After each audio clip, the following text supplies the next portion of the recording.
with Avanti Way, a board member with the South Dade Chamber of Commerce, and this is the South Dade Shout-Out. This is where we introduce you to business owners, to advocates, to community leaders that help make South Dade a great place to live, work, play, and thrive. And today, we are finally here with my friend Frank Rosa. Frank is a co-founder of Solar Partners. Florida Solar Partners. Florida Solar Partners. I'll get that right. How many times have we done this? I know. And we're going to talk about all things solar. Absolutely. 100%. Frank, welcome. Nice to see you. Nice to talk to you. I've enjoyed our conversation coming up to till Rochelle has counted us in. I've got a ton of questions. I bet. And and it's interesting.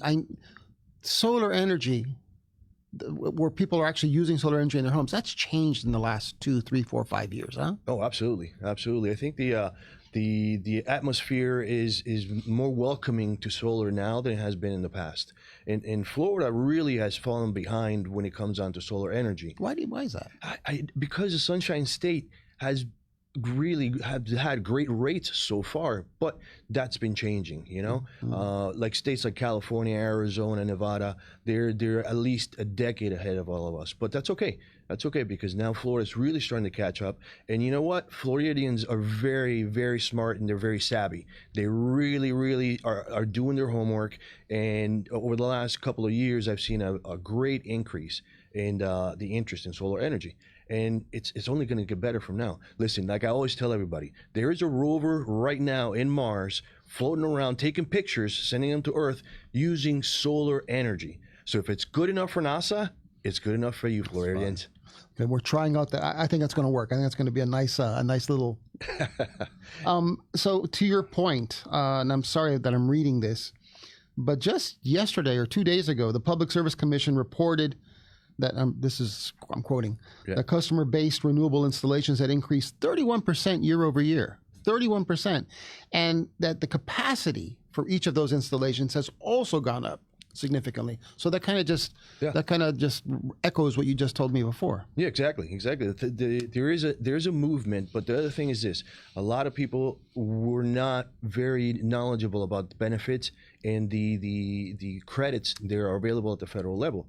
So the ITC credit, which stands for Investment Tax Credit, it's at the federal level. It's 30% of the value of your solar system. Well, hold on, before we go into there, because we're going to lead into that. Right. In the 31% increase overall statewide, how do you think South Florida is representing in those numbers? Have you seen an increase? I've seen a small increase. Okay. I've seen a small increase. And one of the reasons also, Miami-Dade County and Monroe, Broward, we have some of the most stringent regulations regarding hurricanes, right? Mm-hmm. So the permitting process, it's a little slower than you would say anywhere north of Broward and Palm Beach. There, some of those permitting, like for example, in Lee County, which is Collier in Lee County, their permitting process is maybe 4 weeks. You know, here is a lot longer than that. So it's funny, in all the practice that we had coming up to this, yes, I hadn't even thought about that. I would think that now the panel manufacturers are knowing that we have such strict regulations, are making them to meet those regulations, no? Yeah, they are. They are. Actually, we prefer, the panels are called Aptos. Aptos are designed to withstand 200-mile-an-hour winds. That's more than a Category 5. Sure. So that's what we use here in South Florida most of the time in all of our projects, because it's like a layer of protection. A lot of people don't realize, but two things. The panels are receiving all the UV rays from the sun. So that actually takes all the heat away from your attic, making your home a little cooler, keeping your energy levels usage lower. So it's a lot of people that tell me, one of the things, the myths I talk about all the time. I do presentations, and it's like 5 myths. One of them is a hurricane coming and my solar panel's going to fly off. No, think about it. It's a metal structure on the trusses of your roof. Okay, so that reinforces a roof. When you speak to somebody that has such a passion for the work, it's really, really hard to stay, because there's so many things to talk about. Yeah. So I'm making a mental note of things to ask you. Let's go into what you were touching on earlier about the financial benefits, right, some of the tax credits that a homeowner. Let's talk about homeowners installing renewable solutions. So yes, there is an ITC credit, which is again investment tax credit at the federal level of 30% of the value of the investment on your solar system. So at this point, I always try to tell my potential customers, this is the difference between renting and owning. You know, when you rent, every month you write that check, it's going to someone else's pocket. Here, when you go solar, you're making an investment on your property. So Department of Energy has already stated that it helps increase the value of your home by 4%.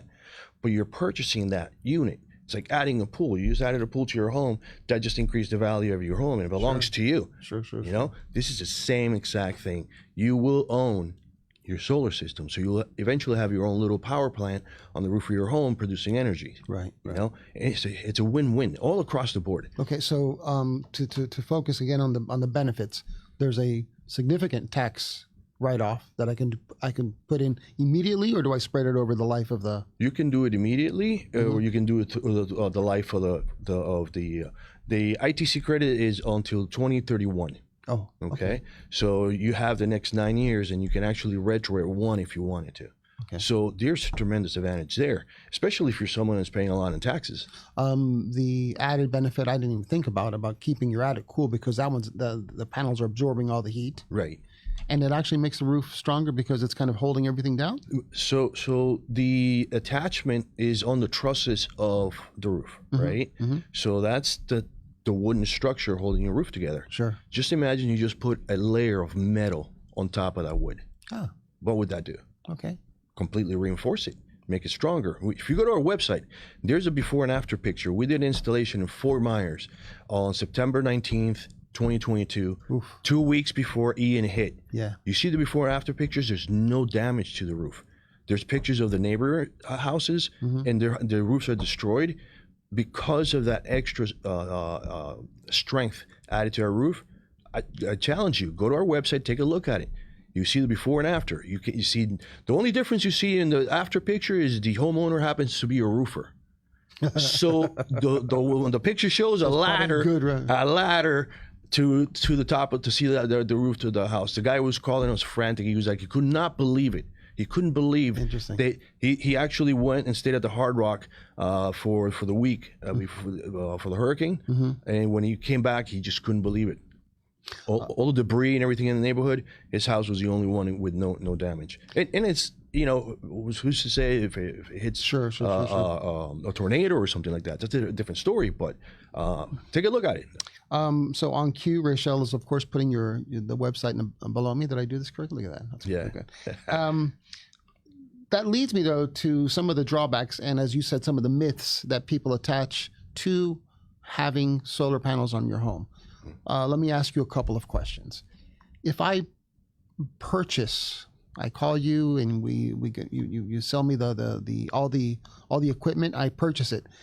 Am I tied to you in any way? Is there a way that you can come and maintain? Is there any maintenance that I need to do? There's really no maintenance at all. And then the panels are all warranty for 25 years. And so does a lot of the material and labor we guarantee.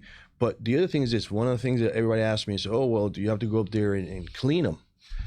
A good South Florida thunderstorm cleans them all. It's like a car wash. There's no need to go up there and cleaning anything, you know? So, and that's the one thing that is also a challenge is if there's too much tree coverage, the trees will cover the panels, and then the efficiency won't be as much. So I'm working with a hotel now in Key Largo, and they do have a lot of trees. So we ended up having to size the system in two different ways. One is, here's what it looks like with the trees being trimmed.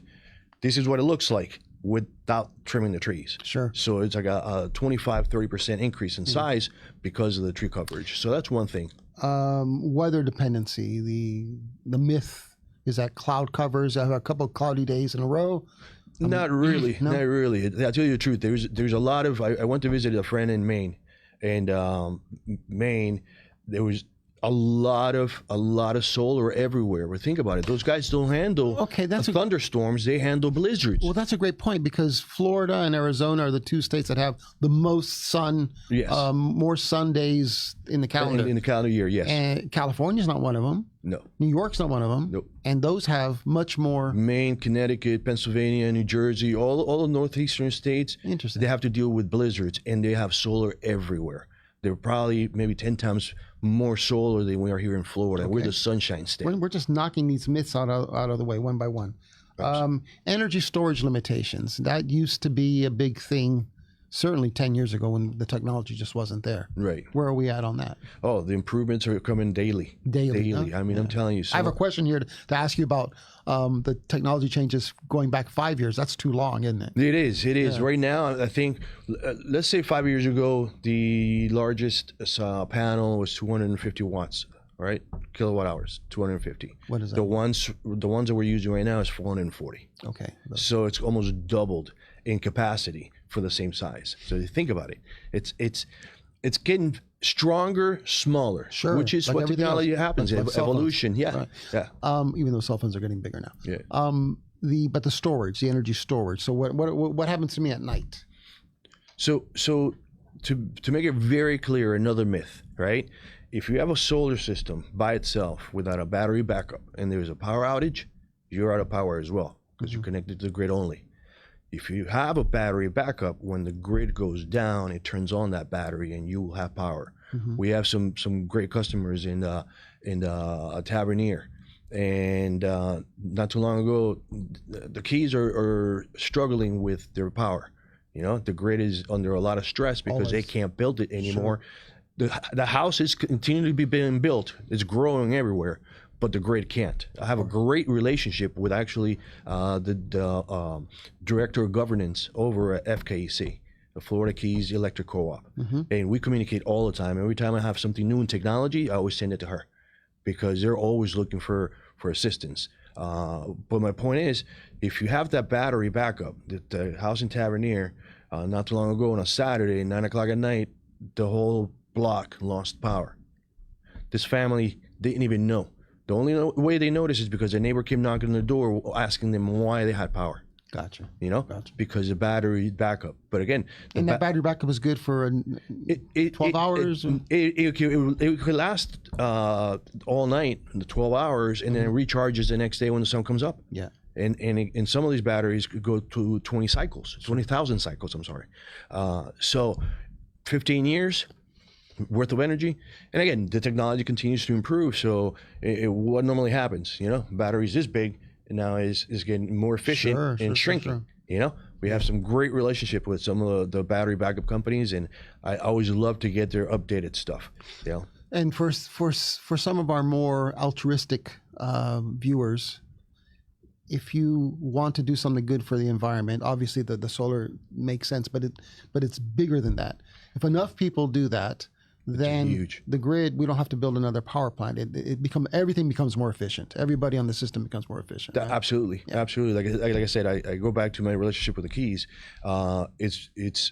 We have a great communication between us because they want us to putting more solar out there. That's a great point. Because it takes away stress from the grid, you know. And then what's happening is a lot of blackouts and gray outs, you know. Blackout is when it's out for a few hours. Gray outs is when it comes in and it shuts down for like 10, 15 minutes, you know. Sure. But the more that happens, you got to remember something. There's when the power is coming back in, it causes stress on all of your equipment, everything at home, your refrigerators, your dryer, washer and dryer, all of that. My wine refrigerator. Wine refrigerator, that takes a hit, you know? I mean, we wouldn't want that to go down. No. But the thing is, when that happens, it starts to beat up your equipment. So that means the life expectancy of your refrigerator goes down. And all appliances, you know? And another myth, not really a myth, the panels are unattractive. That's really the only one thing that I really don't have much of a rebuttal. Some of them are actually getting really, really high tech where, for example, one of the ones that we use, Aptos, they connect and they're black on black. So you don't see the little gray, the whole box looking thing. No, it looks like a really cool black layer right over the roof. But aside from that, we have other technologies. We just recently signed on to be able to install what's called a helio wing. The coolest thing, I got to send you the information on it, and it's like a old school, like a transformer, right? Mm-hmm. It comes in a kit, and it's an actual carport. So you open up the kit and it starts building right up like that, and you create a carport, and it has a charging station right on it. And that particular unit, it could be completely off the grid. That's cool. So you can put it anywhere you want to. You don't want it on your roof, but you just put a cool carport in front of your house that it will be the marquee and the sign, and it's commercial grade and residential grade. Like I said, the technology is changing, and it's getting really, really cool and interesting out there. You this is with no study or no review on my part. I just thought before we were gearing up to meet today that the popularity of electric vehicles has kind of helped everybody go into a mentality of what else can I do, or what else is available to me. Right. So renewable energy. Can you imagine if you have a renewable energy and you're charging your car with solar power?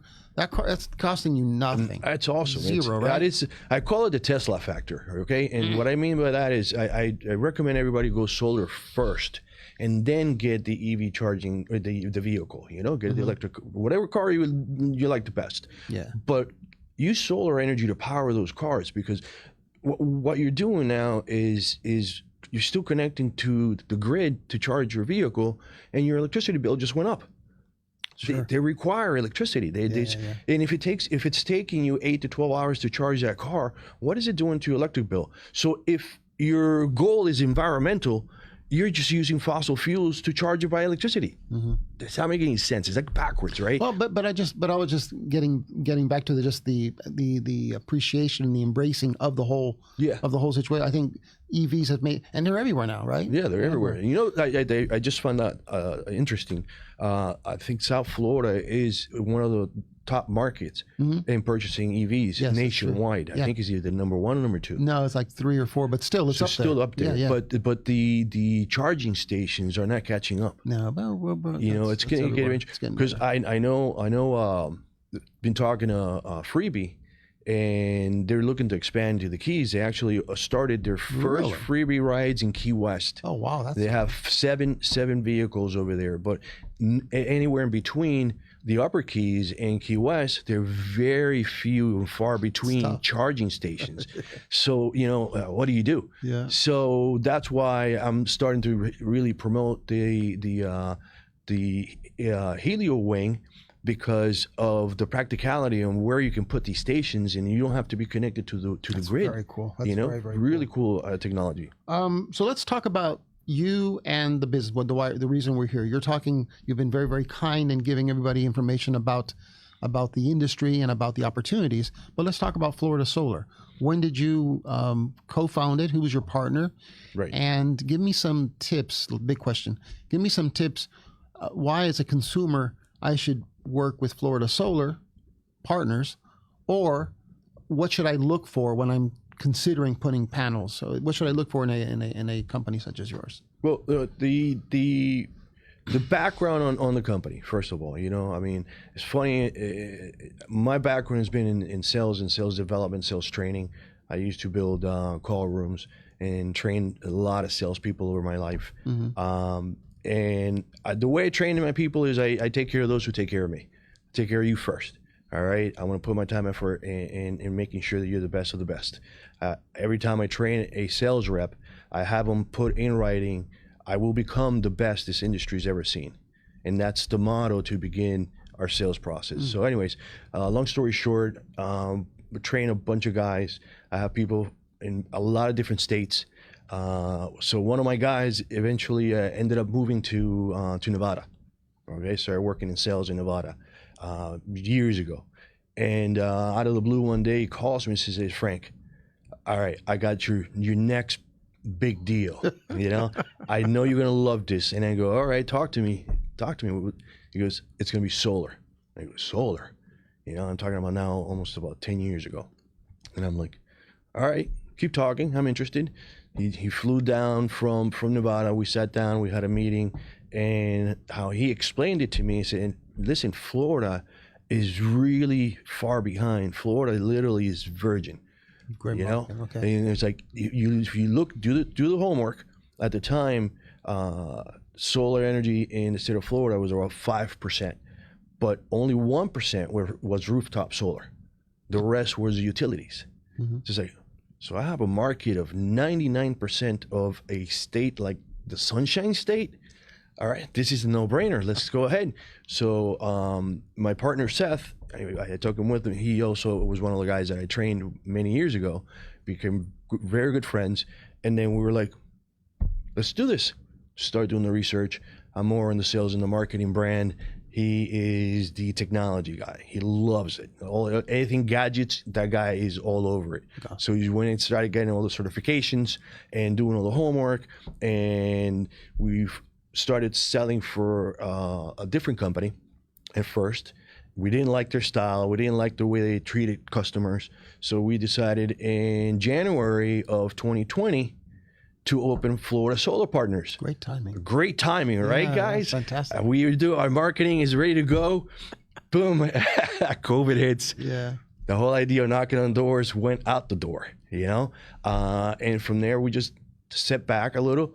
He was doing public adjustment at the time. I was actually selling health insurance. And we kind of kept doing that in the meantime while building the brand in the name of Florida Solar Partners. And it took off from there. Congratulations on that, and for sticking it out. Yeah, no, we a lot of good stories have come from COVID, actually. I can tell you, a lot of great stories. I'm one of those. So I was doing Zoom presentations in my garage. Here you go. My wife became really, really, really good at Zoom, like so many of us, right? Yeah. But that was a medium we just never thought you were going to use.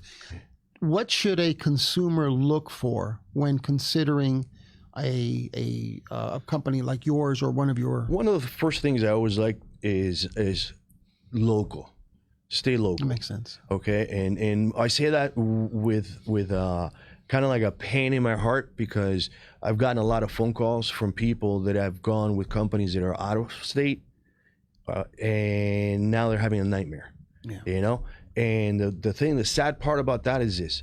I would love, even in some cases, I even sat down with the homeowner and read their contracts with them to see if we can find a way to help and give them the instructions on what to do to follow a complaint or anything like that. But if another company does the installation for you, another company cannot come and touch that system. You know why? It voids all the warranties. It's just like what happened after Andrew, and there we had to, because we didn't have enough roofers, enough handymen, enough. Right. But then out of state people, they can't. And this is kind of a personal thing. I feel like the solar industry. If you're gonna go solar, I will go someone local, someone that's been around for at least 3 to 4 years. Any kind of special designations that they should have? You want to make sure that they do not only they do the front end, which is kind of like the sales and marketing piece, but they do the back end, which is the actual installation piece. Gotcha. So what happened again with some of those companies that came from out of state, they came in and knocked on tons of doors.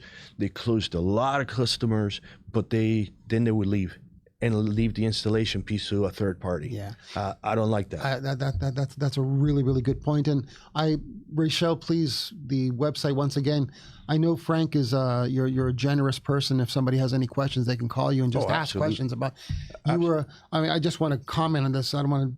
We've got 5 minutes but you were suggesting to me how cooperative all of you that are in this space are. You guys work together really, really well. Yeah, we there's just so much business to be done out there the right way. I'd rather cooperate with the good guys and get the job done well. One thing, going back to the comment before, there's some companies out there that are offering leases. I'm completely against the lease process, because what happens with the lease? Okay, you never own the equipment, right? So compare the purchasing or leasing. always if you're going to make the investment, make the investment. If they're offering you something that sounds too good to be true, in most cases it is. Like everything so think about it. If something happens with the lease, once you attach that system to your roof, it becomes part of the dwelling of your home. You can't remove it. You know, you can't. So if you stop paying on the lease or something happens, right, you have a piece of equipment stuck to your roof that is not doing anything for you. That's not, to me, it's not right. And I want to make sure I give the warning, talk about the myths. Either buy it or don't do it. Gotcha. You know? Gotcha. And you and your colleagues in the industry are not alone. Governor DeSantis vetoed a bill in 2022 that would have upended the industry. No? Yeah, absolutely. Net metering. It would have destroyed net metering, which makes the transaction not worth it. So I'm very glad he vetoed it, because this is an industry that's going to generate probably hundreds of thousands of jobs for Florida. Okay, from the installing piece, all right, to engineering, to procurement, accounting, you name it. And cost savings in and of itself also generate opportunities for you have to come back because we're running out of time, and I wanted to talk about the benefits to businesses to putting solar panels on. It is amazing the kind of benefits that are available for a business to go solar. Right now, there's the accelerated depreciation. It's called MARCs, where they can write off within the first 5 years a majority of the entire investment. Okay, and that's a huge point, because when I'm making the calculation as a homeowner, which is different than a business, but as a homeowner, I have to think about how long does it take me to pay back the investment. You know, was it worth my while? Right. Might not have been as worthwhile 10 years ago. Correct. But that's becoming. It's more and more affordable. And for the businesses, it's even more. Exactly, because you still get the ITC credit of 30%, and then you have to accelerate depreciation. There is no sales tax, okay, and there is no property tax as well, because you can't add the value and the taxes. So you have tremendous advantages. And at the end of the day, think about it. I'm working with a local motorcycle company, right? They have I'm not going to mention the name, but it's a huge sales warehouse, and their bill is about $6,600 a month. Imagine just you depreciate it, you get the 30% ITC credit, and you're not paying that anymore. That's going in your pocket every month. Pocket, yeah, man. You're printing money. Yeah, and it should be illegal. To that point, what is the next phase in this industry that you're so passionate about? What do you think is going to happen next? I just see a technology improving and getting more high tech. I like the look of all the new technology coming out, like the one I just mentioned with the Helio Wing.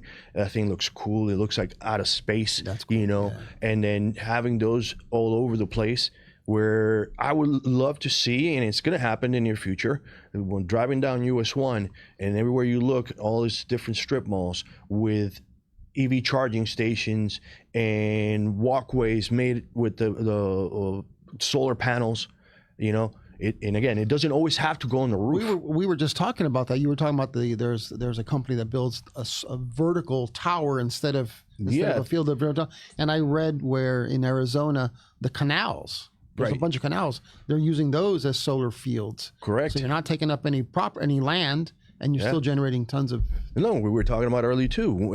If you drive by the airport, right, guys, in that lake that's right there, you see that floating thing, and that is a solar system on floating water. It's called aquavoltaic.